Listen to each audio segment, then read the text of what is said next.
नमस्कार,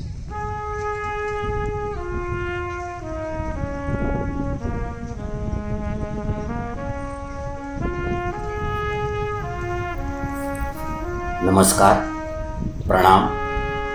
आपले सर्वांचे स्वागत आहे. अनंत शक्ती ध्यान योग या कार्यक्रमामध्ये नकारात्मक आठवणींच्या ओझ्यातून आपल्याच मनाला कसे मुक्त करावे याचे काही उपाय आणि ध्यान अशा प्रकारचा हा कार्यक्रम आहे. याचा भरपूर लाभ घ्यावा. सुरुवात करूया. ज्याप्रमाणे एकाच ठिकाणी आपण 2 वेळेला पाऊल टाकू शकत नाही, पावलावर पाऊल टाकले तरी सुद्धा त्यात किंचितशी तफावत ही होणारच. अगदी त्याचप्रमाणे एक आठवण जशीच्या तशी पुन्हा आठवली जाऊ शकत नाही. प्रत्येक वेळेला ती आठवताना त्यात थोडासा बदल हा होत जाणार.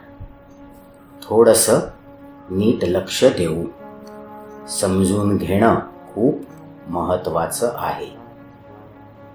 आपल्याकडे असलेली प्रत्येक आठवण मागच्या वेळेला आठवलेल्या प्रसंगाप्रमाणे रंगलेली असते.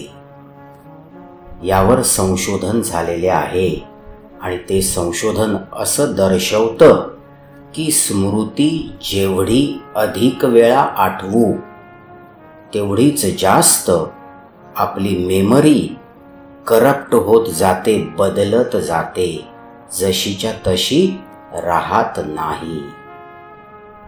कारण प्रत्येक वेळेला आपण जेव्हा जुनी आठवण आठवतो तेव्हा आपल्या मेंदूतील फाईल काढतो आणि परत ठेवताना मात्र जुनी डिलीट करून आज जे आठवलं तीच फाईल ठेवत असतो.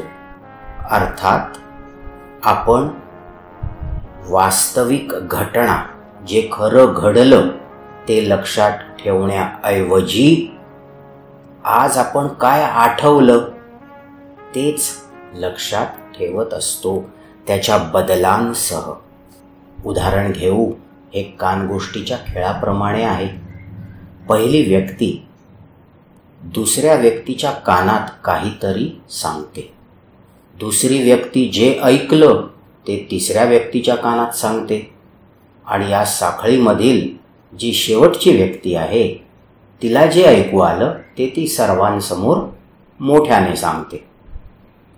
पहिल्या व्यक्तीचे बोल आणि शेवटच्या व्यक्तीचे बोल हे पूर्णतः बदलून गेलेले असतात आणि मग साखळीतील प्रत्येक जण त्याला काय ऐकू आलं ते मोठ्याने सांगतो. प्रत्येक वेळेला एक छोटीशी गोष्ट एका कानातून दुसऱ्या कानात जाताना बदललेली असते.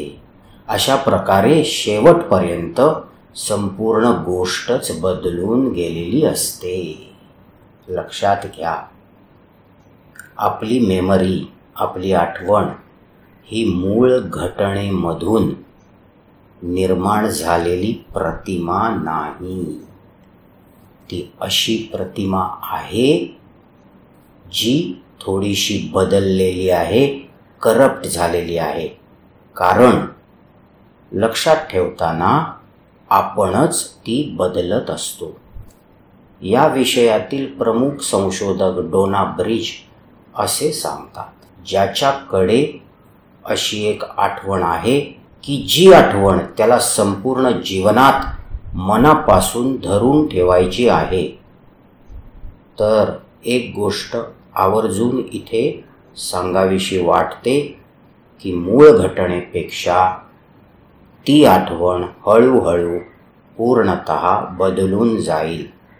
जणू काही जे आठवतंय ते धदांत खोटं आहे आणि जे घडलं ते संपूर्णतः वेगळंच होतं. संशोधकांनी 3 दिवसांचा एक प्रयोग केला. काही ठिकाणी काही वस्तू ठेवल्या आणि त्या प्रयोगात सहभागी झालेल्या लोकांना पहिल्या दिवशी त्या दाखवल्या. दुसऱ्या दिवशी जेव्हा त्यांना आठवायला सांगितलं तेव्हा त्यांना असं आढळलं की दुसऱ्या दिवशीच्या आठवणीमध्ये थोड्याशा चुका झालेल्या आहेत. जेव्हा तिसऱ्या दिवशी त्यांना पुन्हा आठवायला सांगितलं तेव्हा दुसऱ्या दिवशीच्या आठवणी ज्यात थोड्याशा चुका होत्या त्या आठवणी खऱ्या गोष्टी म्हणून त्यांनी स्वीकारलेल्या होत्या. चुकीची गोष्ट लक्षात ठेवण्याचं हे एक परिणामकारक उदाहरण नव्हे काय? आपल्यापैकी बहुतेकांसाठी अशाच प्रकारे चुकीच्या आठवणी कोणाच्याही लक्षात न येता त्यावर आपण विश्वास ठेवत जातो आणि आठवणींमधील सत्य प्रत्येक वेळेला बदलत जातो. एक इस्रायली अमेरिकन संशोधक आणि नोबेल पारितोषिक विजेता सायकोलॉजिस्ट डॅनियल काहनमन म्हणतात, जेव्हा आपण सहज असतो, रिलॅक्स असतो, उत्साही असतो, कुठल्याही गोंधळात किंवा संघर्षात नसतो, अशा वेळेला आपण स्वतःवर जे संस्कार करू, स्वतःला जी गोष्ट सांगू त्यावर आपला विश्वास निर्माण होत जाईल आणि आपल्यासाठी तेच सत्य म्हणून पुढे येत जाईल. पण ह्याची मात्र खात्री देता येणार नाही की मूळ घटना तशीच होती का. अगदी याच नियमाचा प्रयोग आपण आपल्या आजच्या 2 ध्यान संस्कारात करून घेणार आहोत आणि त्या नकारात्मक आठवणींचा नवीन अर्थ शोधून त्यात बदल करणार आहोत. त्यामुळे आपल्यात नवीन विश्वास प्रणाली निर्माण होईल. आपला भूतकाळच बदलून जाईल नव्हे, आपण आपला भूतकाळ याही आधी बदलतच आलो. पण आता आपण नवीन अधिक उपयोगी अर्थ आपल्या जीवनात या ध्यान पद्धतींनी निर्माण करणार आहोत. आपल्या सभोवतालच्या जगावर खोट्या आठवणींच्या प्रभावाची कल्पना करू. आपल्या काही आठवणीच चुकीच्या आहेत एवढंच नव्हे तर आपला भूतकाळ आपल्याला नीट आणि स्पष्ट आठवत नाही, कारण आता तो जसाच्या तसा आपल्या आठवणीत नाही, त्यात बदल होत गेलेला आहे.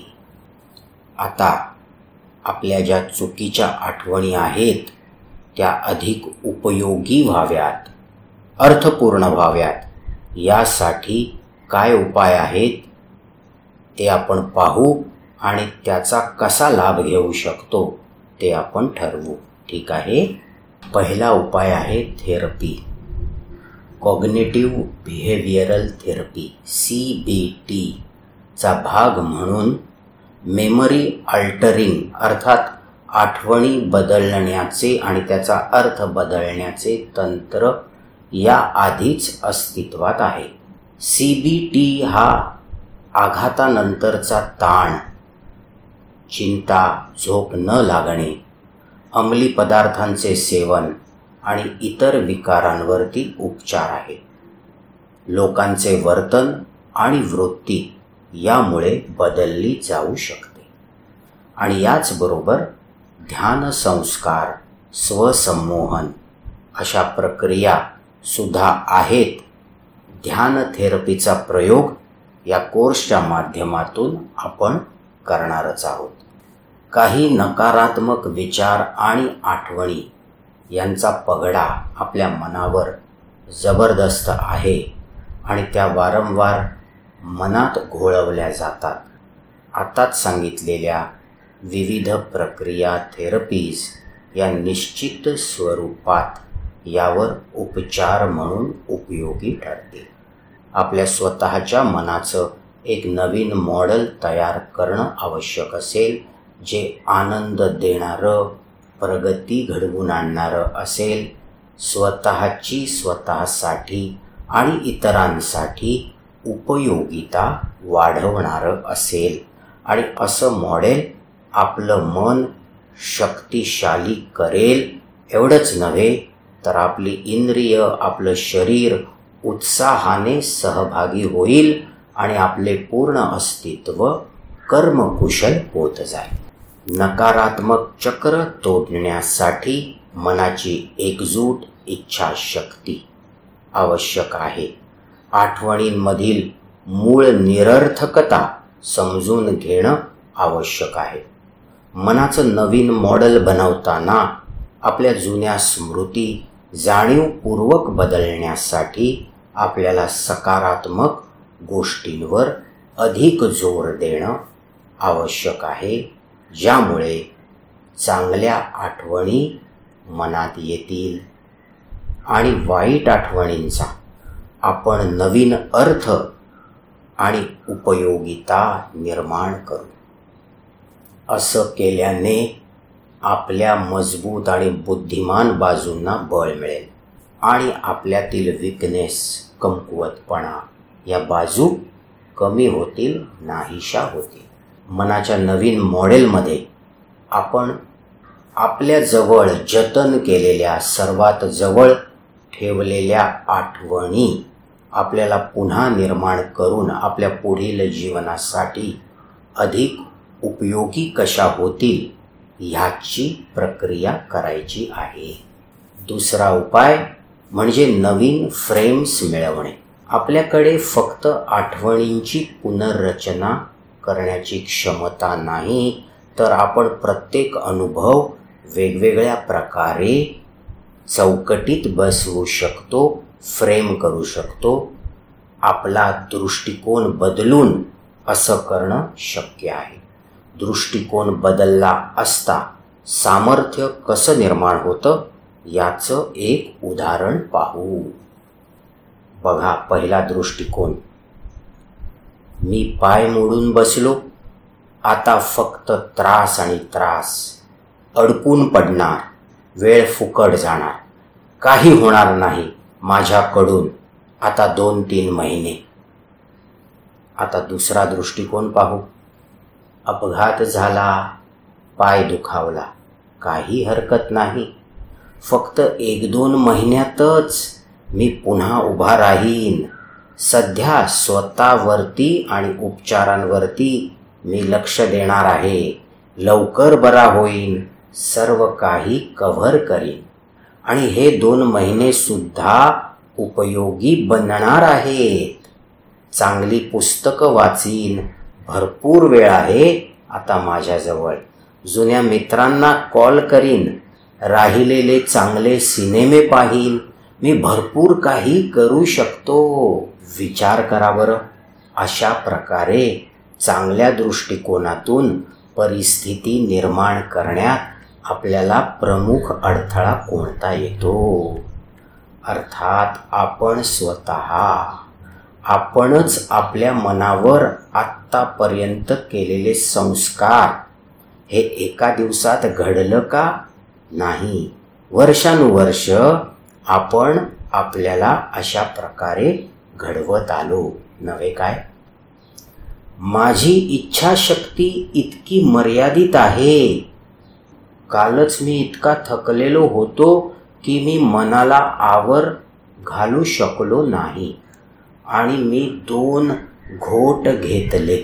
माझी ती इन्व्हेस्टमेंट फेल झाली. आता ही सुद्धा इन्व्हेस्टमेंट फेल होईल. मी शाळेत गणितात नापास झालो आणि आता माझ्या नोकरीमध्ये गणितच मोठा विषय आहे. मला असं वाटतं की मी चांगला नाही. बघा, या सर्व काही फ्रेम्स आहेत ज्या आपण आपल्या मनात मजबूत करत असतो. या सर्व वैचारिक फ्रेम्स आठवणींवर आधारित आहेत. म्हणजे एक फ्रेम दुसऱ्या फ्रेमला निर्माण करत जाते. आपल्याला माहिती आहे की त्या बदलल्या जाऊ शकतात. आपण आपल्या भूतकाळाची चौकट बनवण्याचा मार्गच बदलू शकतो. आपण काय चुकीचं केलं त्याऐवजी काय बरोबर केलं ते आपण घोळवू शकतो. त्याचाच विचार आपण करू शकतो. आपण कसे सुधारलो ते पाहू शकतो आणि आपण काय चांगलं शिकलो ते आपल्या विचारांमध्ये, स्मृतींमध्ये ठेवू शकतो. हा झाला दुसरा उपाय, फ्रेम बदलणे. आता तिसरा उपाय पाहू, तो म्हणजे इंटरेस्टिंग बोलू.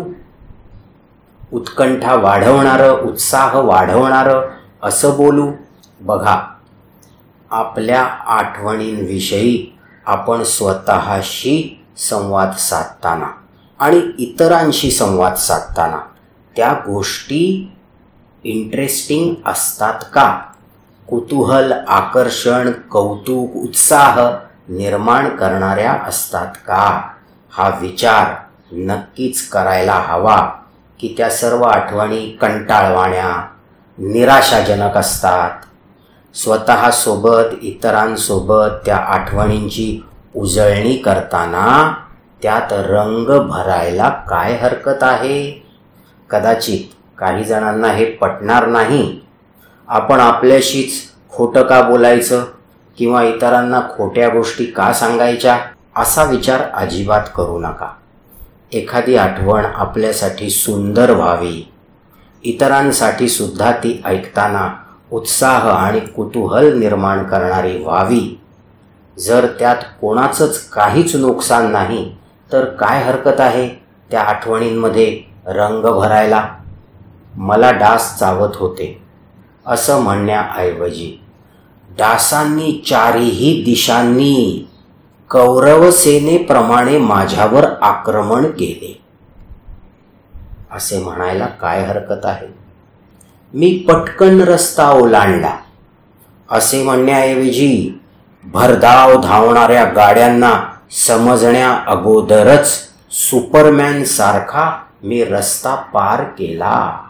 अशा पद्धतीने आपण आठवणींची उजळणी स्वतःशी किंवा इतरांशी करू लागलो तर त्या अधिक अविस्मरणीय होतील नव्हे काय? असे बारीक सारीक रंग आपण त्या आठवताना भरायला हवे. आणि चौथा उपाय आहे अथक आत्मविश्वास आणि आशावाद. आशावाद हे एक शक्तिशाली, नैराश्यातून बाहेर काढणारं टॉनिक आहे आणि आठवणी आठवताना त्याचा पुरेपूर प्रयोग करायला काय हरकत आहे? सुरुवातीला हे जाणीवपूर्वक करावं लागेल, पण नंतर मात्र याची सवय होऊन जाईल. आपण कसे गर्तेत गेलो, आपण कसे अपयशात लोटले गेलो हे आठवत बसून निराश होण्यापेक्षा जाणीवपूर्वक त्या जागी आपण कसे यशस्वी झालो आणि पटकन वाईट परिस्थितीवर कशी मात केली याची उदाहरणं आठवणं जास्त योग्य नव्हे काय? कारण असे केल्यामुळे पुढील जीवनात आपल्याला आत्मविश्वास आणि सपोर्ट मिळेल. अर्थात आजचा सारांश काय? 1. नकारात्मक आठवणी विसरल्या जाऊ शकतात आणि सकारात्मक आठवणींचे जाणीवपूर्वक स्मरण केले जाऊ शकते. 2.